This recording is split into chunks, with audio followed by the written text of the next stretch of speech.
अभी वो देवाशीष तो वीडियो भी निकाल। वो देख, वो वाली मेरी गाड़ी है। वो उसकी गाड़ी थी, सफेद हो गई।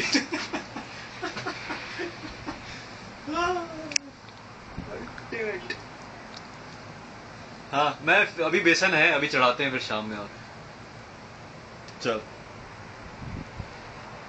उत्तरी जैकेट।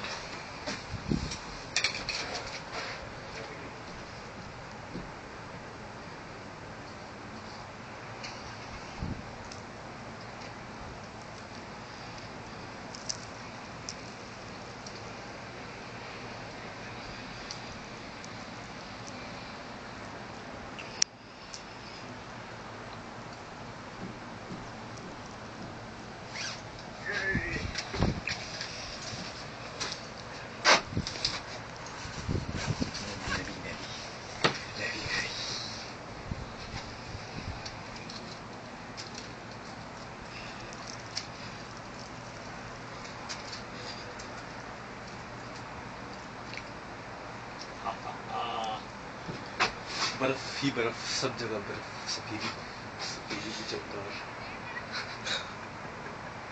ये स्टॉर्म है, पहला स्टॉर्म। क्या डेट है आज? ओह 1 जनवरी है आज। 11/10। आज की डेट। और आज हमने पकौड़े भी बनाए फर्स्ट टाइम। वाह, बहुत कुछ फर्स्ट टाइम हो रहा है। पुनीत ने नया रिजोल्यूशन लिया है न्यू ईयर का। क्या?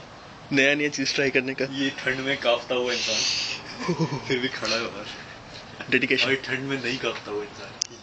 डेडिकेशन।